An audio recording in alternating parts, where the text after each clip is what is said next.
Hello and welcome to Chetan Bharat Learning, and also welcome to daily Polity MCQ practice session. ਆਪਾਂ ਪਿਛਲੀ class ਦੇ ਵਿੱਚ fundamental rights ਤੇ 10 question ਕੀਤੇ ਸੀਗੇ। ਫੰਡਾਮੈਂਟਲ ਰਾਈਟਸ ਇਹ ਬਹੁਤ ਹੀ ਇੰਪੋਰਟੈਂਟ ਟੌਪਿਕ ਹੈ ਸਾਡੀ ਪ੍ਰੀਪਰੇਸ਼ਨ ਨੂੰ ਲੈ ਕੇ, ਤਾਂ ਅੱਜ ਵੀ ਆਪਾਂ 10 ਮੋਰ MCQ ਕਰਾਂਗੇ ਫੰਡਾਮੈਂਟਲ ਰਾਈਟਸ ਦੇ ਉੱਤੇ। ਸ਼ੁਰੂ ਕਰਦੇ ਹਾਂ। The very first question, with reference to the fundamental rights in the Indian Constitution, consider the following statements. The fundamental right to the freedom of speech and expression, which is provided under Article 19, is guaranteed by the Constitution and is enforceable by the courts, but these rights are not absolute and can be reasonably restricted by the state in the interest of public order, morality, and security of the state. So, correct statement है जिथे सानू Article 19 clause 1 sub clause A ਦੇ ਵਿੱਚ freedom of speech and expression ਦਿੱਤਾ ਹੋਇਆ ਹੈ, ਉੱਥੇ ਹੀ article 19 clause 2 ਦੇ ਵਿੱਚ ਆਪਾਂ ਨੂੰ ਦਿੱਤੇ ਹੋਏ ਆ ਰੀਜ਼ਨੇਬਲ ਰਿਸਟ੍ਰਿਕਸ਼ਨਸ ਦੇ ਗਰਾਊਂਡ ਕਿਹਨਾਂ ਗਰਾਊਂਡਸ ਤੇ freedom of speech and expression ਨੂੰ ਰੈਸਟ੍ਰਿਕਟ ਕੀਤਾ ਜਾ ਸਕਦਾ ਹੈ ਰੀਜ਼ਨੇਬਲ ਰਿਸਟ੍ਰਿਕਸ਼ਨ ਦੇ ਰਾਹੀਂ। ਤੇ ਉਹਦੇ ਵਿੱਚ public order, morality, security of the state, friendly relation with the foreign country, incitement of offence ਦੇ ਨਾਲ ਹੀ ਕੰਟੈਂਪਟ ਆਫ ਕੋਰਟਸ ਵਰਗੀਆਂ ਵੀ ਪ੍ਰੋਵੀਜ਼ਨ ਰੱਖੀਆਂ ਗਈਆਂ ਨੇ। Then the scope and content of fundamental rights have evolved through judicial interpretation, and some rights are available to all persons while others are restricted to citizen only. So ਕੀ ਦੋ ਚੀਜ਼ਾਂ ਦੇ ਵਿੱਚ ਕੀ supreme Court ਦੀ Liberal interpretation ਨੇ fundamental rights ਨੂੰ ਔਰ evolve ਕੀਤਾ, ਤਾਂ ਯਾਦ ਰੱਖਣਾ ਫੰਡਾਮੈਂਟਲ ਰਾਈਟਸ ਨੂੰ ਹਾਈਟ ਤੇ ਲਿਆਉਣ ਦੇ ਵਿੱਚ ਸੁਪਰੀਮ ਕੋਰਟ ਦੀ ਬਹੁਤ ਸਾਰੀ ਲਿਬਰਲ ਇੰਟਰਪ੍ਰੀਟੇਸ਼ਨ ਦੁਆਰਾ ਕੀਤੀ ਗਈ ਜਜਮੈਂਟਸ ਦਾ ਯੋਗਦਾਨ ਹੈ। ਜਿਵੇਂ ਕਿ ਆਰਟੀਕਲ 21 ਨੂੰ ਕੰਸੀਡਰ ਕੀਤਾ ਜਾਂਦਾ ਹੈ most evolved right. So article 21 right to life ਤੇ ਪਰਸਨਲ ਲਿਬਰਟੀ ਦੇ ਰਾਹੀਂ ਜਿਹੜੀ ਵੈਲਿਊਜ਼ ਸਾਡੀ ਲਾਈਫ ਨੂੰ ਡਿਗਨੀਫਾਈਡ ਲਾਈਫ ਬਣਾਉਂਦੀ ਹੈ, ਉਹ ਸਾਰੀ ਵੀ ਸੁਪਰੀਮ ਕੋਰਟ ਰਾਹੀਂ ਸਾਨੂੰ ਫੰਡਾਮੈਂਟਲ ਰਾਈਟ ਦੀ ਕੈਟੇਗਰੀ ਦੇ ਵਿੱਚ ਪਾ ਦਿੱਤੀ ਗਈ ਹੈ। ਜਿਵੇਂ right to privacy, right to clean environment, right to speedy trial and so on. ਤੇ ਨਾਲ ਹੀ ਸੈਕੰਡ ਚੀਜ਼ ਇਸ ਸਟੇਟਮੈਂਟ 'ਚ ਕਹਿ ਰਹੀ ਹੈ ਕਿ some rights are available to all persons but some are restricted to citizen only. So ਇਹ ਆਪਦੇ ਆਪ ਵਿੱਚ ਕੁਐਸਚਨ ਹੈ ਕਿ ਕਿਹੜੇ ਫੰਡਾਮੈਂਟਲ ਰਾਈਟ ਹੈ ਜੋ ਸਿਰਫ ਸਿਟੀਜ਼ਨ ਨੂੰ ਅਵੇਲੇਬਲ ਨੇ। ਉਹ ਕੁਐਸਚਨ ਵੀ ਆਪਾਂ ਪ੍ਰੈਕਟਿਸ ਕਰ ਲਾਂਗੇ। ਫਿਲਹਾਲ ਯਾਦ ਰੱਖਣਾ article 15, article 16, article 19, then 29 and 30 ਪੰਜ ਫੰਡਾਮੈਂਟਲ ਰਾਈਟ ਹੈ ਜੋ ਐਜ਼ ਅ ਫੰਡਾਮੈਂਟਲ ਰਾਈਟ ਸਿਰਫ ਤੇ ਸਿਰਫ ਸਿਟੀਜ਼ਨਸ ਵਾਸਤੇ ਅਵੇਲੇਬਲ ਨੇ। ਰੈਸਟ ਸਿਟੀਜ਼ਨ ਵੀ ਇੰਜੋਏ ਕਰਨਗੇ, ਫੋਰਨਰ ਵੀ ਇੰਜੋਏ ਕਰਨਗੇ। So second statement is also correct. Then Parliament can amend fundamental rights, but such amendment must not violate the basic structure of the Constitution. So there is a question, are fundamental right amendable? Ki amend ਕੀਤੇ ਜਾ ਸਕਦੇ ਨੇ? And answer is yes. ਦੇਖੋ ਇੱਥੇ ਇਹ ਨਹੀਂ ਕਹਿ ਰਿਹਾ ਕਿ ਨੈਗੇਟਿਵ ਅਮੈਂਡਮੈਂਟ ਹੈ ਕਿ ਪੋਜ਼ਿਟਿਵ ਹੈ। ਜੇ ਆਪਾਂ 21A ਐਡ ਕੀਤਾ right to education fundamental right ਦੇ ਵਿੱਚ ਸਾਲ 2002 86 ਅਮੈਂਡਮੈਂਟ, ਤਾਂ ਵੀ ਤਾਂ ਫੰਡਾਮੈਂਟਲ ਰਾਈਟ ਅਮੈਂਡ ਹੋਏ, ਤਾਂ ਪੋਜ਼ਿਟਿਵ ਅਮੈਂਡਮੈਂਟ ਵੀ ਹੋ ਸਕਦੀ ਹੈ। ਦੂਜਾ ਕਿ ਨੈਗੇਟਿਵ ਅਮੈਂਡਮੈਂਟ ਪੋਸੀਬਲ ਹੈ, ਤਾਂ ਨੈਗੇਟਿਵ ਅਮੈਂਡਮੈਂਟ ਵੀ ਉਹ ਪੋਸੀਬਲ ਹੈ, ਜਿਵੇਂ ਕਿ 44th ਅਮੈਂਡਮੈਂਟ 1978 ਰਾਹੀਂ ਰਾਈਟ ਟੂ ਪ੍ਰੋਪਰਟੀ ਨੂੰ as a fundamental right abolish ਕਰ ਦਿੱਤਾ ਗਿਆ ਸੀਗਾ, ਤੇ ਹੁਣ ਉਹ 300A ਦੇ ਵਿੱਚ ਕਨਸਟੀਟਿਊਸ਼ਨਲ ਲੀਗਲ ਰਾਈਟ ਹੈ। ਬਟ ਹਾਂ, ਜੇ ਕੋਈ ਵੀ ਅਮੈਂਡਮੈਂਟ ਹੋ ਰਹੀ ਹੈ ਫੰਡਾਮੈਂਟਲ ਰਾਈਟ ਦੇ ਵਿੱਚ, ਉਹਦੇ ਕਰਕੇ ਕਨਸਟੀਟਿਊਸ਼ਨ ਦਾ ਬੇਸਿਕ ਸਟਰਕਚਰ ਵਾਇਲੇਟ ਨਹੀਂ ਹੋਣਾ ਚਾਹੀਦਾ। ਬੇਸਿਕ ਸਟਰਕਚਰ ਥਿਊਰੀ ਵੈਸੇ ਵੀ ਕਹਿੰਦੀ ਕਨਸਟੀਟਿਊਸ਼ਨ ਨੂੰ ਤੁਸੀਂ ਕਿੰਨਾ ਵੀ ਅਮੈਂਡ ਕਰ ਲਓ, बस शर्त है कॉन्स्टिट्यूशन का बेसिक स्ट्रक्चर वायलेट नहीं होना चाहिए। सो third statement is also correct. And lastly, the right against exploitation under article 23, 24 is enforceable both against state and private individuals or entities. So correct statement, article 23 ਦੇ ਵਿੱਚ ਦੋ ਚੀਜ਼ਾਂ ਦੀ ਪ੍ਰੋਹਿਬਿਸ਼ਨ ਹੈ, traffic in human being and force labour. तो ना सरकार activity करूगी ना private entity ਨੂੰ ਕਰਨ ਦੂਗੀ, ਬਲਕਿ ਇਹ ਤਾਂ ਪਨਿਸ਼ੇਬਲ ਆਫੈਂਸ ਵੀ ਹਨ। ਦੇ ਨਾਲ ਹੀ ਆਰਟੀਕਲ 24 ਦੇ ਵਿੱਚ ਚਾਈਲਡ ਲੇਬਰ ਨੂੰ ਪ੍ਰੋਹਿਬਿਟ ਕੀਤਾ ਗਿਆ, ਨਾ ਗਵਰਨਮੈਂਟ ਏਜੰਸੀ ਕਰਾ ਸਕਦੀ ਹੈ ਨਾ ਹੀ ਪ੍ਰਾਈਵੇਟ ਕੋਈ ਇੰਪਲੋਇਰ ਕਰਾ ਸਕਦਾ ਹੈ। ਸੋ our answer is finally that D, all four statements are correct. Moving to consider following statements regarding the fundamental rights and recent Supreme Court judgment. Article 13 of the Constitution declares laws inconsistent with fundamental right as void. So yes, Article 13 ਦੇ ਵਿੱਚ pre constitutional ਲਾਜ਼ ਤੇ post constitutional ਲਾਜ਼ ਜੇ ਉਹ fundamental right violet ਕਰਦੇ ਨੇ, the up to the inconsistency, those laws will be declared unconstitutional and void. Then, in Janhit Abhiyan case 2022, Supreme Court upheld the validity of 103rd Constitutional Amendment, holding that reservations based solely on economic criteria do not violate the basic structure of the Constitution. ਸੋ ਇੱਕ ਸਾਨੂੰ ਪਤਾ ਹੋਣਾ ਚਾਹੀਦਾ 103rd amendment ਦੇ ਰਾਹੀਂ ਕੀ ਚੀਜ਼ introduce ਕੀਤੀ ਗਈ ਤੇ ਦੂਜਾ ਜਨਹਿਤ ਅਭਿਆਨ ਕੇਸ ਕੀ ਹੈ। ਸੋ 103rd ਅਮੈਂਡਮੈਂਟ 2019 ਦੇ ਵਿੱਚ ਆਰਟੀਕਲ 16 ਅਮੈਂਡ ਕਰਕੇ ਗਵਰਨਮੈਂਟ ਜੌਬ ਦੇ ਵਿੱਚ 10% ਰਿਜ਼ਰਵੇਸ਼ਨ ਕੋਟਾ ਕ੍ਰੀਏਟ ਕੀਤਾ ਗਿਆ in favour of economic weaker section of society. So ਇਹ ਕੋਟਾ ਬੇਸ ਸੀਗਾ ਇਕਨੋਮਿਕ ਕ੍ਰਾਈਟੇਰੀਆ ਤੇ, ਜਦਕਿ ਓਰੀਜਨਲ ਕਨਸਟੀਟਿਊਸ਼ਨ ਦੇ ਵਿੱਚ ਇਕਨੋਮਿਕ ਕ੍ਰਾਈਟੇਰੀਆ ਨਹੀਂ ਦਿੱਤਾ ਗਿਆ ਸੀ ਰਿਜ਼ਰਵੇਸ਼ਨ ਵਾਸਤੇ, ਉੱਥੇ ਦਾ ਕਿਹਾ ਗਿਆ ਸੀਗਾ socially and educationally backward. So Janhit Abhiyan case ਦੇ ਵਿੱਚ 103rd ਕਨਸਟੀਟਿਊਸ਼ਨਲ ਅਮੈਂਡਮੈਂਟ ਨੂੰ ਚੈਲੰਜ ਕੀਤਾ ਗਿਆ ਕਿ ਭਾਈ ਇਹ ਅਨਕਨਸਟੀਟਿਊਸ਼ਨਲ ਹੈ ਔਰ ਇਹ ਰਾਈਟ ਟੂ ਇਕੁਐਲਿਟੀ ਜਾਂ ਬੇਸਿਕ ਸਟਰਕਚਰ ਨੂੰ ਵਾਇਲੇਟ ਕਰਦੀ ਹੈ। ਲੇਕਿਨ ਸੁਪਰੀਮ ਕੋਰਟ ਨੇ ਕਿਹਾ ਇਹਦੀ ਕਨਸਟੀਟਿਊਸ਼ਨਲ ਵੈਲਿਡਿਟੀ ਅਪਹੈਲਡ ਰਹੂਗੀ ਤਾਂ ਹੀ ਈਡਬਲਯੂਐਸ ਰਿਜ਼ਰਵੇਸ਼ਨ ਅਜ ਲਾਗੂ ਹੈ। ਤੇ ਨਾਲ ਹੀ ਜੇ ਇਕਨੋਮਿਕ ਕ੍ਰਾਈਟੇਰੀਆ ਮਤਲਬ ਆਪਾਂ ਜੇ ਕਿਸੇ ਨਵਾਂ ਕ੍ਰਾਈਟੇਰੀਆ ਤੇ कोटा सिस्टम क्रिएट कर रहे हैं, यह बेसिक स्ट्रक्चर की वायलेशन नहीं है। Then the supreme court in the same judgment in Janhit Abhiyan case categorically reaffirmed that 50% ceiling on reservation as laid down in Indra Sani judgment is an absolute and inviolable limit under all circumstances. Indira सानी case related है OBC reservation ਨਾਲ, तो ਉੱਥੇ ਜ਼ਰੂਰ ਇੱਕ criteria ਦਿੱਤਾ ਗਿਆ ਸੀਗਾ ਕਿ ਨੋਰਮਲ ਸਰਕਮਸਟੈਂਸ ਦੇ ਵਿੱਚ 50% ਓਵਰਆਲ ਰਿਜ਼ਰਵੇਸ਼ਨ ਹੋਣੀ ਚਾਹੀਦੀ ਹੈ ਤੇ 50% ਅਨਰਿਜ਼ਰਵਡ, ਲੇਕਿਨ ਇਹ ਇਨਵਾਇਲੇਬਲ ਨਹੀਂ ਸੀਗਾ। ਔਰ ਜਨਹਿਤ ਅਭਿਆਨ ਕੇਸ ਦੇ ਵਿੱਚ ਵੀ ਕਿਹਾ ਗਿਆ ਇਹ ਇਨਫਲੈਕਸੀਬਲ ਨਹੀਂ ਸੀਗਾ। ਐਕਸਟਰਾ ਆਰਡੀਨਰੀ ਸਰਕਮਸਟੈਂਸ ਦੇ ਵਿੱਚ ਆਪਾਂ ਕੋਟਾ ਸਿਸਟਮ 50% ਦੇ ਬਿਯੋਂਡ ਵੀ ਲਿਜਾ ਸਕਦੇ ਹਾਂ। ਸੋ ਇਹ ਕੰਪਲੀਟ ਅਪੋਜ਼ਿਟ ਹੈ ਜੋ ਸੁਪਰੀਮ ਕੋਰਟ ਦੀ ਰੂਲਿੰਗ ਹੈ। Then article 18 prohibits the state from conferring any titles except those related to military and academic distinction. I believe you know this thing. Article 18 ਦੇ ਵਿੱਚ state ਕੋਈ title citizens ਤੇ confer ਨਹੀਂ ਕਰੂਗਾ। ਹਾਂ, academic titles like doctor, advocate ਤੇ ਨਾਲ ਹੀ military titles like rank, Captain Amarinder Singh. So captain ਮਾਪਿਆਂ ਨੇ ਨਾਂ ਤਾਂ ਨਹੀਂ ਰੱਖਿਆ, ਇਹਨਾਂ ਦਾ ਮਿਲਟਰੀ ਰੈਂਕ ਸੀਗਾ ਜੋ ਆਪਣੇ ਨਾਮ ਨਾਲ ਅਟੈਚ ਕਰਕੇ ਯੂਜ਼ ਕਰਦੇ ਨੇ, ਆਫੀਸ਼ੀਅਲੀ ਵੀ ਯੂਜ਼ ਕਰ ਸਕਦੇ ਨੇ। ਸੋ academic the military title state provide kar sakta hai. So our answer here that 3 statements are correct. Moving to consider the following statements regarding the right to privacy in context of Indian constitutional law and Supreme Court jurisprudence.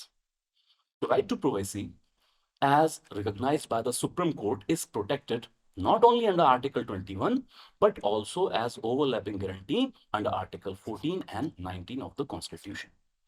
UPSC एक simple question इस पे based होके पूछ चुकी है, सीधा ये सीगा कि right to privacy is protected under which article. तो सिंगल कोडेड जवाब सीगा आर्टिकल 21। सो प्राइमरी आर्टिकल जिस तो आप राइट टू प्राइवेसी डिराइव कर रहे हैं वो है आर्टिकल 21। बट सुप्रीम कोर्ट की जजमेंट ਦੇ ਵਿੱਚ ਜਦੋਂ ਡਿਟੇਲ ਆਪਾਂ ਦੇਖਦੇ ਹਾਂ ਤਾਂ ਇਹ ਵੀ ਦੇਖਦੇ ਹਾਂ ਕਿ ਸੁਪਰੀਮ ਕੋਰਟ ਕਹਿੰਦਾ ਇਹ ਜਿਹੜੇ ਵੱਖੋ-ਵੱਖ ਫੰਡਾਮੈਂਟਲ ਰਾਈਟ ਨੇ, these are not isolated islands, rather ਸਾਰੇ ਆਪਸ ਦੇ ਵਿੱਚ ਜੁੜੇ ਹੋਏ ਨੇ ਤਾਂ ਕਿ ਆਪਾਂ ਲੋਕਾਂ ਨੂੰ ਕੁਆਲਿਟੀ ਆਫ ਲਾਈਫ ਦੇ ਸਕੀਏ। ਸੋ 14 ਤੇ 19 ਨਾਲ ਵੀ ਇਹਦੀ ਓਵਰਲੈਪਿੰਗ ਹੋਊਗੀ। Then according to the supreme court's verdict in justice K S Puttaswamy versus union of India 2017, the right to privacy is subjected to reasonable restriction based on principle of legality, necessity and proportionality. So याद रखना है जिसमें बाकी fundamental right, ज़्यादातर fundamental right जो absolute नहीं है, reasonable restriction लगाए जा सकते हैं। तो justice Puttaswamy judgment which provided right to privacy as a fundamental right, the supreme court held that reasonable restriction right to privacy पे भी लाई जा सकती है, लेकिन फिर ट्रिपल टेस्ट तो गुजरना होगा उस रीजनेबल रिस्ट्रिक्शन ਨੂੰ। ਇੱਕ ਤਾਂ ਲੀਗੈਲਿਟੀ ਹੋਣੀ ਚਾਹੀਦੀ ਹੈ, ਮਤਲਬ ਜਦੋਂ ਸਰਕਾਰ ਕਿਸੇ ਦੀ ਪ੍ਰਾਈਵੇਸੀ ਤੇ ਇਨਕਰੋਚ ਕਰ ਰਹੀ ਹੈ ਤਾਂ ਕੁਛ ਨਾ ਕੁਛ ਲਾਅ ਹੋਣਾ ਚਾਹੀਦਾ ਜਿੱਥੋਂ ਸਰਕਾਰ ਨੂੰ ਪਾਵਰ ਮਿਲੇ, ਸੇ ਨੈਸ਼ਨਲ ਸਿਕਿਉਰਿਟੀ ਦਾ ਕੋਈ ਲਾਅ ਹੈ। ਦੈਨ ਨੈਸੈਸਿਟੀ ਕਿ ਤੁਹਾਨੂੰ ਲੋੜ ਹੋਣੀ ਚਾਹੀਦੀ ਹੈ ਕਿ ਤੁਹਾਡਾ ਕੋਈ ਲੈਜਿਟੀਮੇਟ ਸਟੇਟ ਪਰਪਸ ਹੋਣਾ ਚਾਹੀਦਾਗਾ, ਜਿਵੇਂ ਆਪਾਂ ਗੱਲ ਕੀਤੀ ਨੈਸ਼ਨਲ ਸਿਕਿਉਰਿਟੀ ਦੀ। ਤੇ ਨਾਲ ਹੀ ਪ੍ਰੋਪੋਰਸ਼ਨੈਲਿਟੀ, ਤੁਹਾਡੇ ਲੈਜਿਟੀਮੇਟ ਪਰਪਸ ਨੂੰ ਪੂਰਾ ਕਰਨ ਵਾਸਤੇ ਜਿੰਨੇ ਪ੍ਰਪੋਰਸ਼ਨ ਦੇ ਵਿੱਚ ਤੁਸੀਂ ਕਿਸੇ ਪਰਸਨ ਦੀ ਪ੍ਰਾਈਵੇਸੀ ਤੇ ਇਨਕਰੋਚ ਕਰੋਗੇ ਸਿਰਫ ਉਸ ਪ੍ਰੋਪੋਰਸ਼ਨ ਤੇ ਹੀ ਇਨਕਰੋਚ ਕਰਨਾ, ਐ ਨਹੀਂ ਕਿ ਲਾਅ ਨੇ ਪਰਮਿਟ ਕਰਤਾ ਤਾਂ ਫਿਰ ਕਿਸੇ ਪਰਸਨ ਦੀ ਪੂਰੀ ਹੀ ਪ੍ਰਾਈਵੇਸੀ ਤੁਸੀਂ ਵਾਇਲੇਟ ਕਰ ਦੋ, ਤਾਂ ਸਟੇਟ ਉਹ ਨਹੀਂ ਕਰ ਸਕਦਾ। ਸੋ ਰੀਜ਼ਨੇਬਲ ਰਿਸਟ੍ਰਿਕਸ਼ਨ ਦਾ ਟ੍ਰਿਪਲ ਟੈਸਟ ਯਾਦ ਰੱਖਣਾ ਹੈ ਰਾਈਟ ਟੂ ਪ੍ਰਾਈਵੇਸੀ ਦੇ ਉੱਤੇ। Its legality, necessity, and then proportionality. Third statement, the right to privacy is an absolute right, and any encroachment by the state is impermissible under all circumstances. So second statement जो आप discuss कर रहे थे तो आप गल की कि है absolute right नहीं है। Then how many statements given are correct? B, two only statements are correct. Then consider the following statements regarding the status of LGBTQ rights and legal landscape in India. यह topic current affair value की वजह करके बहुत important है। In Navtej Johar versus Union of India 2018, the Supreme Court decriminalized consensual homosexual acts between adults, holding such criminalization as violative of Article 14, 15, 19 and 21. Same वही philosophy के fundamental rights isolated islands नहीं है, एक दूसरे नाल जुड़े हुए हैं। सो आईपीसी और ਇਹਦਾ ਸੈਕਸ਼ਨ 377 ਇਹ ਹੋਮੋਸੈਕਸ਼ੁਅਲਿਟੀ ਨੂੰ ਕ੍ਰਿਮੀਨਲਾਈਜ਼ਡ ਆਫੈਂਸ ਦੇ ਵਿੱਚ ਰੱਖਦਾ ਸੀਗਾ ਤੇ ਪਨਿਸ਼ਮੈਂਟ ਵੀ ਲਾਈਫ ਇੰਪ੍ਰਿਜ਼ਨਮੈਂਟ ਔਰ 10 ईयर और fine. You are such a homophobic society as per the IPC कि अगर कोई होमोसैक्शुअल पर्सन है आप लाइफ इंप्रिजनमेंट की गल करते हैं। बट फिर नवतेज जौहर केस ਦੇ ਵਿੱਚ Supreme Court held that this is violative of primarily article 21 right to life and personal liberty. ये तो प्राइवेसी का मैटर है कि कौन पर्सन किस पर्सन दे नाल वो सैक्शुअल रिलेशन रखना चाहता। Then as of 2025 the Supreme Court has recognized the right to marry or enter into civil union as a fundamental right available to same-sex couples under SMA, Special Marriage Act of 1954. So ये याद रखना, ये current affair की वजह है। सो 2025 ਦੇ ਵਿੱਚ supreme court ਦੇ ਵਿੱਚ ਕੁਝ ਪਟੀਸ਼ਨਸ ਫਾਈਲ ਕੀਤੀਆਂ ਗਈਆਂ ਸੇਮ ਸੈਕਸ ਕਪਲ ਵੱਲੋਂ ਔਰ ਉਹਨਾਂ ਨੇ ਕਿਹਾ ਕਿ ਬਈ ਨਵਤੇਜ ਜੌਹਰ ਕੇਸ ਤਾਂ ਸਿਰਫ ਡੀਕ੍ਰਿਮੀਨਲਾਈਜ਼ ਕਰਦਾ, ਲੇਕਿਨ ਸਾਨੂੰ ਹਜੇ ਵੀ ਰਾਈਟ ਟੂ ਮੈਰੀ ਨਹੀਂ ਹੈ ਕਿਉਂਕਿ ਮੈਰਿਜ ਐਕਟ ਦੇ ਵਿੱਚ ਕੋਈ ਚੇਂਜਸ ਨਹੀਂ ਹੋਇਆ। ਆਪਾਂ Hindu marriage act, Muslim marriage act, Christian marriage act ਦੇਖੀਏ ਤਾਂ ਫਿਰ ਉੱਥੇ ਅੱਜ ਵੀ ਕਪਲ ਦਾ ਮਤਲਬ ਮੇਲ ਐਂਡ ਫੀਮੇਲ ਹੈ, ਸਪਾਊਸ ਦਾ ਮਤਲਬ ਮੇਲ ਐਂਡ ਫੀਮੇਲ। ਤਾਂ ਅੱਜ ਵੀ ਹੋਮੋਸੈਕਸ਼ੁਅਲ ਕਪਲ ਨੂੰ ਮੈਰਿਜ ਰਾਈਟ ਅਵੇਲੇਬਲ ਨਹੀਂ ਹੈ, ਉਹ ਫੈਮਿਲੀ ਨਹੀਂ ਫਾਊਂਡ ਕਰ ਸਕਦੇ। ਤਾਂ ਫਿਰ ਕੁਝ same sex couple supreme court ਗਏ ਸੀਗੇ ਕਿ SMA ਸਪੈਸ਼ਲ ਮੈਰਿਜ ਐਕਟ ਇਹਦੇ ਹੇਠਾਂ ਸਾਡੀ ਮੈਰਿਜ ਰਜਿਸਟਰ ਕਰਵਾਉਣੀ ਸ਼ੁਰੂ ਕਰਵਾ ਦਿਓ, ਤੁਸੀਂ ਇੱਕ ਆਰਡਰ ਪਾਸ ਕਰੋ। ਬਟ ਸੁਪਰੀਮ ਕੋਰਟ ਨੇ SMA ਨੂੰ ਰੀਇੰਟਰਪ੍ਰੀਟ ਕਰਨ ਤੋਂ ਇਨਕਾਰ ਕਰਤਾ। ਉਹਨਾਂ ਕਿਹਾ ਵੀ SMA ਦੇ ਵਿੱਚ ਇਸ ਤਰ੍ਹਾਂ ਦੀ ਕੋਈ ਗੱਲ ਹੀ ਨਹੀਂ ਕੀਤੀ ਗਈ ਹੈ। ਸਪੈਸ਼ਲ ਮੈਰਿਜ ਐਕਟ ਡੀਲ ਕਰਦਾ ਹੈ ਵਿਦ ਇੰਟਰਫੇਥ ਮੈਰਿजेस, ਜੋ ਇੰਟਰ ਰਿਲੀਜੀਅਸ ਮੈਰਿजेस ਹੋ ਰਹੀਆਂ ਨੇ, ਜਿਵੇਂ ਕੋਈ ਹਿੰਦੂ ਮੁਸਲਿਮ ਨਾਲ ਵਿਆਹ ਕਰਾਵੇ ਜਾਂ ਮੁਸਲਿਮ ਕ੍ਰਿਸਚਨ ਨਾਲ ਕਰਾਵੇ, ਤਾਂ ਫਿਰ ਉਹਨਾਂ ਦੀ ਰਜਿਸਟ੍ਰੇਸ਼ਨ ਹੁੰਦੀ ਹੈ SMA ਦੇ ਵਿੱਚ। ਤਾਂ ਇਸ ਲਾਅ ਦਾ ਪਰਪਸ ਹੀ ਅੱਡ ਹੈ, ਆਪਾਂ ਇਹਨੂੰ ਗਲਤ ਤਰੀਕੇ ਨਾਲ ਇੰਟਰਪ੍ਰੀਟ ਨਹੀਂ ਕਰ ਸਕਦੇ। ਤਾਂ ਯਾਦ ਰੱਖਣਾ, ਐਜ਼ ਆਫ ਨਾਓ ਹੁਣ ਤੱਕ ਹੋਮੋਸੈਕਸ਼ੁਅਲ ਕਪਲ ਨੂੰ ਕਿਸੇ ਵੀ ਲਾਅ ਦੇ ਵਿੱਚ ਜਾਂ ਫਿਰ ਸੁਪਰੀਮ ਕੋਰਟ ਜਜਮੈਂਟ ਦੇ ਵਿੱਚ ਰਾਈਟ ਟੂ ਮੈਰੀ ਨਹੀਂ ਹੈ। So second statement is wrong. Then the Bharatiya Nyaya Sanhita, which replaced the IPC, has reintroduced criminal penalties for consensual homosexual acts between adults. Answer is no. तो याद रखना है कि section 377 ਨੂੰ entirety ਦੇ ਵਿੱਚ BNS ਤੋਂ drop ਕਰ ਦਿੱਤਾ ਗਿਆ। Then Supreme Court's decriminalization of homosexuality extends only to consensual acts between adults and does not affect the criminality of non-consensual acts, bestiality or acts involving minors. ਤਾਂ ਇੱਕ ਚੀਜ਼ ਔਰ ਯਾਦ ਰੱਖਣੀ, ਨਵਤੇਜ ਜੌਹਰ ਕੇਸ ਦੇ ਵਿੱਚ ਜਦੋਂ 377 ਨੂੰ ਅਨਕਨਸਟੀਟਿਊਸ਼ਨਲ ਕਿਹਾ ਤਾਂ ਕਿਹਾ ਸਿਰਫ ਕੰਸੈਂਸ਼ੂਅਲ ਐਕਟ, ਜਿੱਥੇ ਆਪਸੀ ਸਹਿਮਤੀ ਤੋਂ ਦੋ ਸੇਮ ਸੈਕਸ ਕਪਲ ਇੱਕ ਰਿਲੇਸ਼ਨ ਦੇ ਵਿੱਚ ਆਉਂਦੇ ਆ ਤਾਂ ਉਹਨਾਂ ਨੂੰ ਕ੍ਰਿਮੀਨਲ ਨਹੀਂ ਮੰਨਿਆ ਜਾਊਗਾ, ਸਜ਼ਾ ਨਹੀਂ ਦੇਵਾਂਗੇ। ਲੇਕਿਨ ਅਗਰ ਨਾਨ ਕੰਸੈਂਸ਼ੂਅਲ ਸੈਕਸ ਹੈ ਜਾਂ ਫਿਰ ਬੀਸਟੈਲਿਟੀ ਹੈ, it is act of having human sex with animals ਜਾਂ ਫਿਰ ਮਾਈਨਰਸ ਨੂੰ ਇਨਵੋਲਵ ਕੀਤਾ ਜਾ ਰਿਹਾ, ਉੱਥੇ 377 ਇਨਵੋਕ ਕੀਤਾ ਜਾਊਗਾ। Then how many statements are correct? So only two statements are correct here. Moving to consider the following statements regarding Article 15 of the Indian Constitution. मैंने थोड़ा सा टेक्निकल बनाया, मैं थोड़ा हैंडल कर लेना, गुस्सा नहीं करना।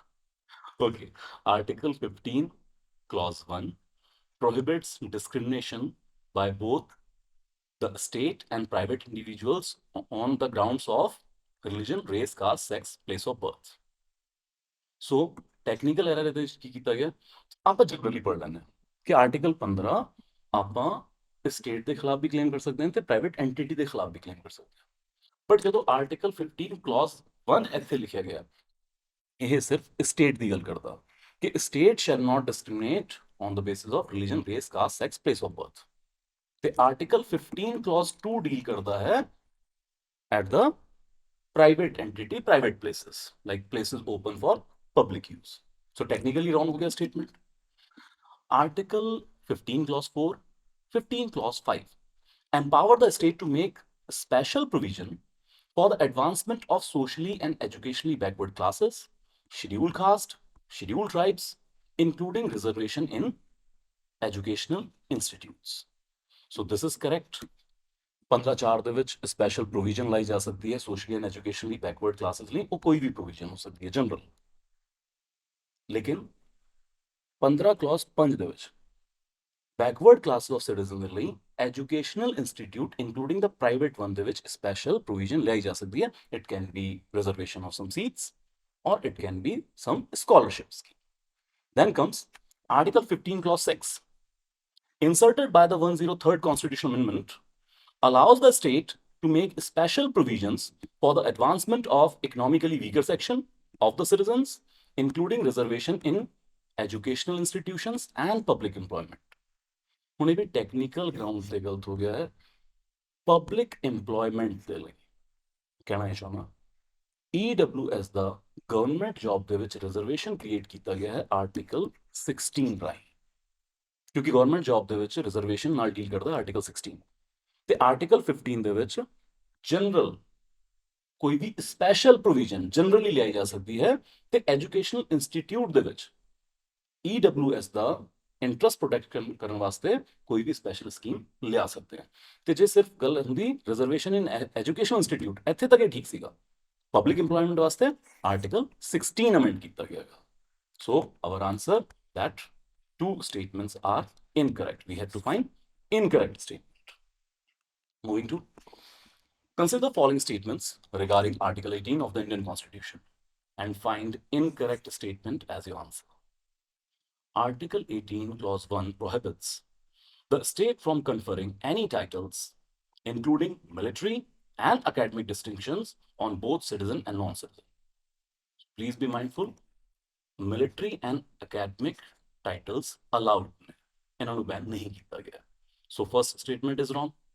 Article 18 Clause 2 prohibits Indian citizen from accepting any title from a foreign state. Correct statement है, एक जनरल डिक्लेरेशन है कि फॉरेन स्टेट तो इंडियन सिटीजन कोई टाइटल नहीं एक्सेप्ट करेंगे, हालांकि जो कर लेंगे तो कोई सजा नहीं। Then Article 18 Clause 4 allows a person holding an office of profit, कोई भी सरकारी नौकरी पे, or trust under the state to accept presents, emoluments from foreign state, provided acceptance is reported to the parliament. So ये भी अद्धा सही है, लेकिन लास्ट वाली लाइन गलत होने करके पूरी स्टेटमेंट गलत हो जाएगी। 18 आर्टिकल के क्लॉज 4 ਦੇ ਵਿੱਚ ਹੈ ਕਿ ਕੋਈ ਵੀ ਪਰਸਨ ਜੋ ਸਟੇਟ ਦੇ ਅੰਡਰ ਕੰਮ ਕਰ ਰਿਹਾ ਹੈ, government of India, government state ਦੇ ਅੰਡਰ ਕੰਮ ਕਰ ਰਿਹਾ ਹੈ, ਕਿਸੇ ਫੋਰਨ ਕੰਟਰੀ ਤੋਂ ਟਾਈਟਲ ਤਾਂ ਛੱਡੋ, ਜੇ ਗਿਫਟ ਰਿਸੀਵ ਕਰਦਾ ਹੈ ਜਾਂ ਕੋਈ ਵੀ ਉਹਦਾ ਇਮੋਲੂਮੈਂਟ ਰਿਸੀਵ ਕਰ ਰਿਹਾ ਹੈ, ਤਾਂ ਫਿਰ ਉਹ ਪਹਿਲਾਂ ਪ੍ਰੈਜ਼ੀਡੈਂਟ ਦੀ ਕੰਸੈਂਟ ਲਊਗਾ, ਉਸ ਤੋਂ ਬਾਅਦ ਰਿਸੀਵ ਕਰੂਗਾ। ਤਾਂ ਇੱਥੇ ਪਾਰਲੀਮੈਂਟ ਦਾ ਕੋਈ ਰੋਲ ਨਹੀਂ ਹੈ ਔਰ ਇਨਫੋਰਮ ਨਹੀਂ ਕਰਨਾ ਹੁੰਦਾ, ਰਿਪੋਰਟ ਨਹੀਂ ਕਰਨਾ ਹੁੰਦਾ ਪਾਰਲੀਮੈਂਟ, ਸਗੋਂ ਪ੍ਰੈਜ਼ੀਡੈਂਟ ਦੀ ਪ੍ਰਾਇਰ ਕੰਸੈਂਟ ਲੈਣੀ ਹੁੰਦੀ ਹੈ। So third statement is also incorrect. So our answer is two statements are incorrect. Coming to next question.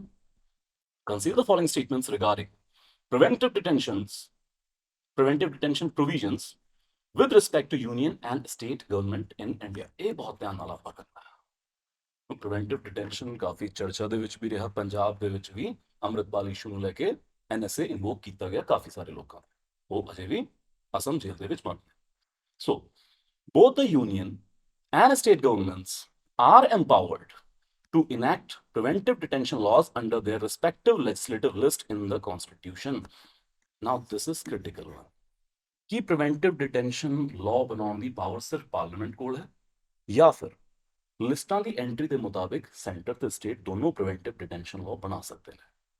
तो काफी ल्यूक्रेटिव ਜਿਹਾ ਲੱਗ ਰਿਹਾ ਕਿ ਯਾਰ ਸੈਂਟਰ ਹੀ ਬਣਾਉਂਦਾ ਹੋਊਗਾ, ਬਟ ਇਦਾਂ ਨਹੀਂ ਹੈ। ਆਪਣੀ ਆਪਣੀ ਲੈਜਿਸਲੇਟਿਵ ਕੈਪੈਸਿਟੀ ਦੇ ਅਕੋਰਡਿੰਗ ਦੋਨੋਂ ਸੈਂਟਰ ਤੇ ਸਟੇਟ ਪ੍ਰੀਵੈਂਟਿਵ ਡਿਟੈਂਸ਼ਨ ਲਾਅ ਬਣਾ ਸਕਦੇ ਨੇ। ਜਿਵੇਂ ਯੂਨੀਅਨ ਲਿਸਟ ਦੀ ਐਂਟਰੀ ਹੈ for national security, national security ਦੀ ਗੱਲ ਆਊਗੀ, ਡਿਫੈਂਸ ਦੀ ਗੱਲ ਆਊਗੀ, ਤਾਂ ਫਿਰ ਸੈਂਟਰ ਲਾਅ ਬਣਾਊਗਾ। ਐਦਾਂ ਹੀ ਲਾਅ ਐਂਡ ਆਰਡਰ ਜਾਂ security of state the topic ਕਿਉਂਕਿ ਸਟੇਟ ਲਿਸਟ ਦੇ ਵਿੱਚ ਹੈ, ਤਾਂ ਫਿਰ ਪ੍ਰੀਵੈਂਟਿਵ ਡਿਟੈਂਸ਼ਨ ਲਾਅ ਇਹਨਾਂ ਟੌਪਿਕਸ ਤੇ ਬਣਾਊਗਾ ਸਟੇਟ। ਦੋਨੋਂ ਬਣਾ ਸਕਦੇ ਨੇ, ਯਾਦ ਰੱਖਣਾ। then under the okay, both union and the state are empowered, yes, are empowered under the NSA, National Security Act 1980. Only the central government can issue preventive detention orders. State government have no such power, ਕਿਉਂਕਿ ਇਹ centre ਦਾ act ਹੈ ਤਾਂ ਕਿ ਸਿਰਫ ਇਹਦੇ ਵਿੱਚ preventive detention order ਕਰਨ ਦੀ power central government ਕੋਲ ਹੈ। ਇਸ ਐਕਟ ਨੂੰ ਸਟੇਟ ਇਨਵੋਕ ਨਹੀਂ ਕਰ ਸਕਦਾ, ਨਹੀਂ ਸਰ, ਇਦਾਂ ਨਹੀਂ ਹੈ। ਇਸ ਐਕਟ ਦੇ ਹੇਠਾਂ ਸੈਂਟਰ ਤੇ ਸਟੇਟ ਦੋਨਾਂ ਨੂੰ ਪਾਵਰ ਦਿੱਤੀ ਗਈ ਹੈ ਕਿ ਉਹ ਪ੍ਰੀਵੈਂਟਿਵ ਡਿਟੈਂਸ਼ਨ ਆਰਡਰ ਕਰ ਸਕਦੇ ਨੇ। Then under preventive detention laws, the detaining authority is always required to inform the detainee of the grounds for detention before the arrest is made. ਇਹੀ ਫੈਸਿਲਿਟੀ ਤਾਂ ਪ੍ਰੋਵਾਈਡ ਨਹੀਂ ਕਰਨੀ ਹੈ ਜੋ ਪਿਊਨਿਟਿਵ ਡਿਟੈਂਸ਼ਨ ਦੇ ਵਿੱਚ ਮਿਲਦੀ ਹੈ। ਸੋ ਜਦੋਂ ਅਰੈਸਟਿੰਗ ਅਥਾਰਟੀ ਕਿਸੇ ਪਰਸਨ ਨੂੰ ਪ੍ਰੀਵੈਂਟਿਵ ਡਿਟੈਂਸ਼ਨ 'ਚ ਅਰੈਸਟ ਕਰ ਰਹੀ ਹੈ ਤਾਂ ਉਸ ਪਰਸਨ ਨੂੰ ਅਕਿਊਜ਼ਡ ਨੂੰ ਗਰਾਊਂਡ ਦੱਸਣ ਦੀ ਕੋਈ ਲੋੜ ਨਹੀਂ ਹੈ। Authority is not obliged. ਹਾਂ, ਆਰਟੀਕਲ 22A ਜ਼ਰੂਰ ਪ੍ਰੋਵਾਈਡ ਕਰਦਾ ਹੈ ਕਿ as soon as authority finds it fit to tell ਤਾਂ ਉਹ ਦੱਸ ਸਕਦੇ ਨੇ, but in this case the accused is at the mercy of the detaining agency कि वो जदों चाहेंगे उदों ग्राउंड इन्फॉर्म करेंगे। So third statement is also incorrect. So we have to find incorrect statement as our answer. So only two statements are incorrect. Coming to consider the following statement regarding KG Balakrishnan Commission. So 2 ਸਾਲ ਪਹਿਲਾਂ ਇਹ ਕਾਫੀ ਚਰਚਾ ਦੇ ਵਿੱਚ ਰਿਹਾ ਸੀ, ਉਸ ਤੋਂ ਬਾਅਦ ਕਿਉਂਕਿ ਇਸ ਕਮਿਸ਼ਨ ਨੂੰ ਐਕਸਟੈਂਸ਼ਨ ਮਿਲਿਆ ਤਾਂ ਫਿਰ ਇਹ ਫਿਰ ਤੋਂ ਚਰਚਾ ਦੇ ਵਿੱਚ ਸੀਗਾ। The commission is mandated to examine the implications of granting scheduled caste status to the Dalits who have converted to religions other than Hinduism, Sikhism, Buddhism, including the Christianity and Islam. So पहले समझ लेना, देखो KG Balakrishnan ex CJI of India NHRC ਦੇ ਵੀ chairperson ਰਹੇ ਨੇ। ਇੱਕ commission ਬਣਾਇਆ ਗਿਆ ਹੈ ਕਿ ਇਹ ਸਾਨੂੰ ਰਿਕਮੈਂਡ ਕਰੋ, ਗਵਰਨਮੈਂਟ ਨੂੰ ਰਿਕਮੈਂਡ ਕਰੋ ਕਿ ਉਹ ਦਲਿਤਸ ਜੋ ਹਿੰਦੂਇਜ਼ਮ, ਸਿੱਖਿਜ਼ਮ ਜਾਂ ਬੁੱਧਿਜ਼ਮ ਇਸ ਤੋਂ ਇਲਾਵਾ ਕਿਸੇ ਰਿਲੀਜਨ ਦੇ ਵਿੱਚ ਕਨਵਰਟ ਹੋਏ ਨੇ, ਸੇ ਕੋਈ ਪਰਸਨ ਕ੍ਰਿਸਚੀਅਨਿਟੀ ਦੇ ਵਿੱਚ ਕਨਵਰਟ ਹੋ ਗਿਆ ਜਾਂ ਇਸਲਾਮ ਦੇ ਵਿੱਚ ਕਨਵਰਟ ਹੋ ਗਿਆ, ਤਾਂ ਫਿਰ ਕੀ ਉਹਨਾਂ ਪਰਸਨਸ ਨੂੰ ਆਪਾਂ ਸ਼ਡਿਊਲਡ ਕਾਸਟ ਬੈਨੀਫਿਟ ਦੇਣੇ ਹੈ ਜਾਂ ਨਹੀਂ ਦੇਣੇ। As of now law is clear, scheduled caste benefit is provided under Hinduism, Sikhism and also Buddhism. ਤਾਂ ਫਿਰ ਕਨਵਰਟ ਹੋਣ ਤੋਂ ਬਾਅਦ क्या कुछ सोशल मोबिलिटी आई है? क्या समाज ਦੇ ਵਿੱਚ डिस्क्रिमिनेशन खत्म हो गया है उस कम्युनिटी प्रति, उस पर्सन प्रति जो कन्वर्ट होया, ਜਾਂ ਫਿਰ डिस्क्रिमिनेशन खत्म नहीं होया ਤਾਂ ਆਪਾਂ ਨੂੰ ਸ਼ਡਿਊਲ ਕਾਸਟ ਬੈਨੀਫਿਟ ਦੇਣੇ ਚਾਹੀਦੇ। ਇਸ ਦੇ ਉੱਤੇ ਰਿਕਮੈਂਡ ਕਰੂਗਾ KG ਬਾਲਾਕ੍ਰਿਸ਼ਨ ਕਮਿਸ਼ਨ ਸਰਕਾਰ।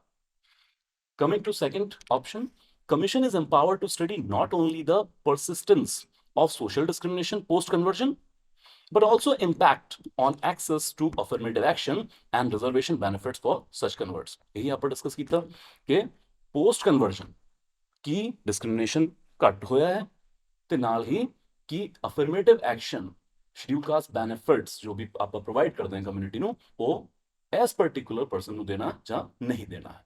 So statement is correct. The commission's recommendation will be binding on the Government of India Act under Commissions of Inquiry Act 1952. याद रखना है, majority of commissions are recommendatory in nature, binding effect नहीं रखते, तो ये भी binding effect नहीं रखूगा, सरकार ਨੂੰ recommend ਕਰੂਗਾ, ਉਸ ਤੇ action ਲੈਣਾ ਨਾ ਲੈਣਾ ਸਰਕਾਰ ਦੀ ਮਰਜ਼ੀ। Then commission's term of reference include consultation with stakeholders and field visits to assess the lived experience of Dalit converts. So term of reference ਦਿੰਦੀ ਹੈ ਸਰਕਾਰ ਜਦੋਂ ਵੀ ਕੋਈ ਕਮਿਸ਼ਨ ਬਣਾਉਂਦੀ ਹੈ, ਯੂਨੀਅਨ ਫਾਈਨੈਂਸ ਕਮਿਸ਼ਨ ਵੀ ਫਾਰਮ ਹੁੰਦਾ ਤਾਂ ਟਰਮ ਆਫ ਰੈਫਰੈਂਸ ਜਾਂਦਾ ਕਿ ਇਹਨਾਂ ਪੁਆਇੰਟਸ ਤੇ ਸਾਨੂੰ ਸਲਾਹ ਚਾਹੀਦੀ ਹੈ। ਤਾਂ ਜੋ ਟਰਮ ਆਫ ਰੈਫਰੈਂਸ ਬਾਲਾਕ੍ਰਿਸ਼ਨ ਕਮੇਟੀ ਨੂੰ ਦਿੱਤਾ ਗਿਆ ਉਹਦੇ 'ਚ ਇਹ ਵੀ ਕਿਹਾ ਕਿ ਇਹ ਨਹੀਂ ਹੈ ਕਿ ਤੁਸੀਂ ਇੱਕ ਕਮਰੇ 'ਚ ਬਹਿ ਕੇ ਬਸ 4 ਕਿਤਾਬਾਂ ਪੜ੍ਹ ਕੇ ਸਾਨੂੰ ਸੁਜੈਸ਼ਨ ਦੇ ਦਿਓ। ਸੋ ਤੁਸੀਂ ਸਟੇਕ ਹੋਲਡਰਸ ਨਾਲ ਗੱਲਬਾਤ ਵੀ ਕਰੋਗੇ, ਮਤਲਬ ਉਹ ਦਲਿਤ ਜੋ ਕਨਵਰਟ ਹੋਏ ਹਨ ਇਨਟੂ ਇਸਲਾਮ ਜਾਂ ਕ੍ਰਿਸਚੀਅਨਿਟੀ, ਤੇ ਜਿੱਥੇ ਉਹ ਰਹਿੰਦੇ ਨੇ ਉਹਨਾਂ ਏਰੀਆਜ਼ ਨੂੰ ਵਿਜ਼ਿਟ ਕਰੋ ਤਾਂ ਕਿ ਤੁਹਾਨੂੰ ਲਾਈਵ ਐਕਸਪੀਰੀਅੰਸ ਹੋਵੇ ਕਿ ਡਿਸਕ੍ਰਿਮੀਨੇਸ਼ਨ ਵਾਕਈ ਹੋ ਰਿਹਾ ਹੈ, ਸੋਸ਼ਲ ਮੋਬਿਲਿਟੀ ਆਈ ਹੈ ਜਾਂ ਨਹੀਂ ਆਈ ਹੈ। ਸੋ fourth statement is correct. So we have to find that how many statements are correct. So 3 statements are correct. Coming to consider the following statements regarding landmark Supreme Court judgment and their impact on Article 16 of Indian Constitution. Different cases ने reservation policy into government jobs उस ते की holding रखी है ਉਹਨੂੰ ਲੈ ਕੇ ਸਵਾਲ। अच्छा लॉन्ग स्टेटमेंट्स वाले क्वेश्चन है तो ਆਪਾਂ ਕੁਝ क्वेश्चन लॉन्ग स्टेटमेंट ਦੇ प्रिपेयर करने ਆ। ਸੋ ਪੀਪੀਐਸਸੀ ਇਹ ਵੀ ਕਰ ਸਕਦੀ ਹੈ ਕਿ ਪੇਪਰ ਨੂੰ ਲੈਂਦੀ ਬਣਾਉਣ ਦੇ ਚੱਕਰ 'ਚ ਉਹ ਲੰਮੀਆਂ ਸਟੇਟਮੈਂਟ ਪਾਣੀ ਸ਼ੁਰੂ ਕਰ ਦੇ ਤਾਂ ਕਿ ਟਾਈਮ ਵੇਸਟ ਹੋ। तो प्रैक्टिस आप डेवलप कराएंगे। Here it comes. Indira Sawhney versus Union of India 1992. The Supreme Court held that reservation in promotion, reservation where not at the appointment, reservations in promotion for other backward class were unconstitutional, but allowed reservation in promotion for scheduled caste and scheduled tribe with certain conditions. Indra Sawhney judgment ਜੋ OBC reservation ਤੇ ਹੈ ਕਿ ਇਹਦੇ ਵਿੱਚ ਇਹ ਕਿਹਾ ਗਿਆ ਕਿ ਅਪਾਇੰਟਮੈਂਟ ਦੀ ਗੱਲ ਛੱਡੋ, ਜਦੋਂ ਪ੍ਰਮੋਸ਼ਨ ਦੇ ਵਿੱਚ ਆਪਾਂ ਰਿਜ਼ਰਵੇਸ਼ਨ ਦਿੰਨੇ ਹਾਂ ਤਾਂ ਓਬੀਸੀ ਨੂੰ ਬੈਨੀਫਿਟ ਨਹੀਂ ਦਿੱਤਾ ਜਾਊਗਾ ਲੇਕਿਨ ਸ਼ਡਿਊਲ ਕਾਸਟ ਤੇ ਸ਼ਡਿਊਲ ਟ੍ਰਾਈਬ ਨੂੰ ਬੈਨੀਫਿਟ ਦਿੱਤਾ ਜਾਊਗਾ। The statement is wrong. ਸਗੋਂ Indra Sawhney judgment categorically remarked that Constitution under Article 16 Clause 4 only talks about the reservational benefit at the time of appointment and not furtherwise. ਸਗੋਂ ਇਸ ਤੋਂ ਅੱਗੇ ਜਾਂਦੇ ਹੋਏ ਲਿਖਿਆ ਜੇ ਸਰਕਾਰ ਪ੍ਰਮੋਸ਼ਨ ਦੇ ਵਿੱਚ ਵੀ ਰਿਜ਼ਰਵੇਸ਼ਨ ਦਿੰਦੀ ਹੈ that would be excessive benefit of reservation। तो ਪਹਿਲਾਂ ਤੋਂ ਕਿਉਂਕਿ ਪਾਲਿਸੀ ਚਲੀ ਆ ਰਹੀ ਸੀ ਸਰਕਾਰ ਦੀ ਕਿ ਪ੍ਰਮੋਸ਼ਨ ਦੇ ਵਿੱਚ ਵੀ ਰਿਜ਼ਰਵੇਸ਼ਨ ਬੈਨੀਫਿਟ ਹੈ, ਤਾਂ ਸੁਪਰੀਮ ਕੋਰਟ ਨੇ 5 ਸਾਲ ਦਾ ਇੱਕ ਕੂਲਿੰਗ ਆਫ ਪੀਰੀਅਡ ਦਿੱਤਾ ਸੀਗਾ ਕਿ 5 ਸਾਲ ਦੇ ਵਿੱਚ ਇਹ ਸਾਰਾ ਪ੍ਰਮੋਸ਼ਨ ਦੇ ਵਿੱਚ ਰਿਜ਼ਰਵੇਸ਼ਨ ਖਤਮ ਕਰ ਦਿਓ। ਤਾਂ ਫਿਰ ਅੱਜ ਕਿਉਂ ਹੈ ਪ੍ਰਮੋਸ਼ਨ ਦੇ ਵਿੱਚ ਰਿਜ਼ਰਵੇਸ਼ਨ? ਅਗਰ ਇਹ ਸਵਾਲ ਜ਼ਿਹਨ 'ਚ ਆ ਰਿਹਾ ਤਾਂ ਸੁਪਰੀਮ ਕੋਰਟ ਦੀ ਇਸੀ ਇੰਦਰਾ ਸਾਹਨੀ ਜਜਮੈਂਟ ਦੇ ਇਸ ਪੁਆਇੰਟ ਨੂੰ ਬਾਈਪਾਸ ਕਰਨ ਲਈ ਪਾਰਲੀਮੈਂਟ ਨੇ 77th ਕਨਸਟੀਟਿਊਸ਼ਨ ਅਮੈਂਡਮੈਂਟ ਕਰ ਦਿੱਤਾ ਸੀਗਾ 1995 ਦੇ ਵਿੱਚ। तो 77th ਕਨਸਟੀਟਿਊਸ਼ਨ ਅਮੈਂਡਮੈਂਟ ਰਾਹੀਂ ਆਰਟੀਕਲ 16 ਦੇ ਵਿੱਚ ਲਿਖ ਦਿੱਤਾ ਗਿਆ ਕਿ ਪ੍ਰਮੋਸ਼ਨ ਦੇ ਵਿੱਚ ਵੀ ਰਿਜ਼ਰਵੇਸ਼ਨਲ ਬੈਨੀਫਿਟ ਦਿੱਤੇ ਜਾਣਗੇ। Then coming to in Janhiत Abhiyan case, which is related to EWS reservation, the Supreme Court upheld the constitutionality of 103rd Amendment, stating that exclusion of scheduled caste, scheduled tribe, and OBC from the EWS quota does not violate equality, code, and the basic structure of the Constitution. एक और भी question च आप जनहित case discuss कर चुके हैं, so I believe you know this is the correct statement. Then, in Indira Sawhney versus Union of India, 1992, exclusion of the creamy layer was made applicable only to OBC, not to scheduled caste and scheduled tribe. Correct statement है। ਤਾਂ OBC reservation ਨੂੰ allow ਕਰਦਿਆਂ ਹੋਇਆ ਇਹ ਕਿਹਾ ਕਿ ਯਾਰ ਠੀਕ ਹੈ ਤੁਸੀਂ ਰਿਜ਼ਰਵੇਸ਼ਨ ਬੈਨੀਫਿਟ ਦੇ ਦਿਓ, ਲੇਕਿਨ ਬੈਕਵਰਡ ਕਲਾਸ ਕਮਿਊਨਿਟੀ ਦੇ ਵਿੱਚ ਜਿਨ੍ਹਾਂ ਨੂੰ ਜੋ ਵੈਲ ਆਫ ਪੀਪਲ ਨੇ ਜਿਨ੍ਹਾਂ ਨੂੰ ਰਿਜ਼ਰਵੇਸ਼ਨ ਬੈਨੀਫਿਟ ਦੀ ਲੋੜ ਨਹੀਂ ਹੈ ਉਹਨਾਂ ਨੂੰ ਨਹੀਂ ਦੇਣਾ। ਸੋ ਕ੍ਰੀਮੀ ਲੇਅਰ ਨੂੰ ਐਕਸਕਲੂਡ ਕਰਨਾ ਤੇ ਕ੍ਰੀਮੀ ਲੇਅਰ ਦੇ ਪੈਰਾਮੀਟਰ ਸਰਕਾਰ ਨੂੰ ਬਣਾਉਣ ਲਈ ਕੀਤੇ ਜੋ ਵਕਤ ਤੇ ਸਰਕਾਰ ਨਏ ਨੋਟੀਫਿਕੇਸ਼ਨ ਰਾਹੀਂ ਬਣਾਉਂਦੀ ਰਹਿੰਦੀ ਹੈ। ਲੇਕਿਨ ਇੰਦਰਾ ਸਾਹਨੀ ਜਜਮੈਂਟ ਦੇ ਵਿੱਚ ਕ੍ਰੀਮੀ ਲੇਅਰ ਨੂੰ ਸ਼ਡਿਊਲ ਕਾਸਟ ਤੇ ਸ਼ਡਿਊਲ ਟ੍ਰਾਈਬ ਲਿਸਟ ਦੇ ਵਿੱਚ ਲਾਗੂ ਨਹੀਂ ਕੀਤਾ ਗਿਆ ਸੀ। हाँ आप अलग तो क्वेश्चन प्रिपेयर कर लेंगे। रिसेंटली दविंदर पाल केस ਦੇ ਵਿੱਚ ਸੁਪਰੀਮ ਕੋਰਟ ਨੇ ਇਸ ਚੀਜ਼ ਨੂੰ ਓਪਨ ਕਰ ਦਿੱਤਾ ਹੈ ਕਿ ਸਟੇਟ ਚਾਹੁਣ ਤਾਂ ਸ਼ਡਿਊਲ ਕਾਸਟ ਤੇ ਸ਼ਡਿਊਲ ਟ੍ਰਾਈਬ ਲਿਸਟ ਦੇ ਵਿੱਚ ਵੀ ਕ੍ਰੀਮੀ ਲੇਅਰ ਕਨਸੈਪਟ ਲਾਗੂ ਕਰ ਸਕਦੇ ਹਨ, ਬਟ ਇੰਦਰਾ ਸਾਹਨੀ ਦੇ ਵਿੱਚ ਨਹੀਂ ਸੀਗਾ। ਸੋ it was made available only to OBCs, not to, yes, it is a correct statement. Next, M. Nagaraj versus Union of India 2006. The Supreme Court mandated that the state must collect quantifiable data to demonstrate the backwardness of the class, the inadequacy of representation, and impact on administrative efficiency before providing reservation in promotion to scheduled caste and scheduled tribe. So this is the landmark case in relation to the reservational benefit in promotion. So ਇਹਦੇ 'ਚ ਕਿਹਾ ਗਿਆ ਸੀਗਾ ਕਿ ਠੀਕ ਹੈ scheduled caste, scheduled tribe community ਦੇ ਲਈ ਆਪਾਂ ਪ੍ਰਮੋਸ਼ਨ ਦੇ ਵਿੱਚ ਰਿਜ਼ਰਵੇਸ਼ਨ ਪ੍ਰੋਵਾਈਡ ਕਰ ਸਕਦੇ ਹਾਂ, ਬਟ ਫਿਰ ਸਟੇਟ ਨੂੰ ਕੁਆਂਟੀਫਾਈਬਲ ਡੇਟਾ ਲਿਆਉਣਾ ਪਊਗਾ ਔਰ ਐਸਟੈਬਲਿਸ਼ ਕਰਨਾ ਪਊਗਾ ਕਿ ਪਰਟੀਕੂਲਰ ਕਮਿਊਨਿਟੀ ਜਿਹਨੂੰ ਆਪਾਂ ਬੈਨੀਫਿਟ ਦੇ ਰਹੇ ਹਾਂ ਉੱਥੇ ਬੈਕਵਰਡਨੈਸ ਐਕਸਟ੍ਰੀਮ ਹੈ ਤੇ ਉਹਨਾਂ ਦੀ ਰਿਪਰੈਜ਼ੈਂਟੇਸ਼ਨ ਹਾਇਰ ਪੋਸਟ ਤੇ ਚੰਗੀ ਤਰ੍ਹਾਂ ਨਹੀਂ ਹੋ ਪਾ ਰਹੀ ਹੈ। ਉਸ ਤੋਂ ਬਾਅਦ ਹੀ ਇਹ ਰਿਜ਼ਰਵੇਸ਼ਨ ਅਲਾਉ ਹੋਗਾ, ਅਦਰਵਾਈਜ਼ ਜੁਡੀਸ਼ੀਅਲ ਰਿਵਿਊ ਦੇ ਵਿੱਚ ਖਾਰਿਜ ਕਰ ਦਿੱਤਾ ਜਾਊਗਾ। ਸੋ fourth statement is correct here. So we have to find the correct statement as our answer, and 3 statements are correct. Coming to the last question, consider the following statements regarding the philosophy of fundamental rights in the Indian Constitution. So it is not like factual thing, rather philosophical part of the question. The philosophy of fundamental rights in India is rooted exclusively in Western liberal tradition with no influence from indigenous Indian values. So, क्योंकि आपका fundamental right लिया है bill of rights US ਤੋਂ ਜਾਂ freedom of ਮੈਨ ਜੋ France ਦਾ document ਸੀ ਉਸ ਤੋਂ ਵੀ inspire ਹੈ, ਤਾਂ ਕਿ ਆਪਾਂ ਟੋਟਲੀ ਵੈਸਟਰਨ ਲਿਬਰਲ ਟ੍ਰੈਡੀਸ਼ਨ ਤੇ ਹੀ ਆਪਣੇ ਫੰਡਾਮੈਂਟਲ ਰਾਈਟਸ ਬਣਾਏ ਔਰ ਕੋਈ ਇੰਡੀਜੀਨਸ ਇੰਡੀਅਨ ਵੈਲਿਊ ਨਹੀਂ ਰੱਖੀ ਗਈ ਇਸ ਤੇ। So statement is wrong. Western liberal tradition ਹੈ ਸਾਡੇ ਕੋਲ, freedom of speech and expression की आप गल कर रहे हैं, लेकिन नाल ही जिवें आपां आर्टिकल 25 तो 28 देखिए, इंडियन सैकुलरिज्म देखिए, सर्वधर्म संभाव दे उत्ते बेस्ड है। तो इंडियन फिलोसफीज भी इत्थे लितियां नहीं है, आपां सिर्फ कॉन्सेप्ट लिया यूएस तो, which philosophy, which fundamental right Indian needs the according रखे गए। Further, fundamental rights aim to create a just society by ensuring individual liberties and protection against both state and societal oppression. So correct statement है, क्योंकि कुछ fundamental rights सिर्फ state, but कुछ fundamental right against private individual and society की आप claim कर सकते हैं। तो फंडामेंटल राइट का एम ही है कि एक जस्ट सोसाइटी क्रिएट करनी, अनजस्ट सोसाइटी नहीं होनी चाहिए।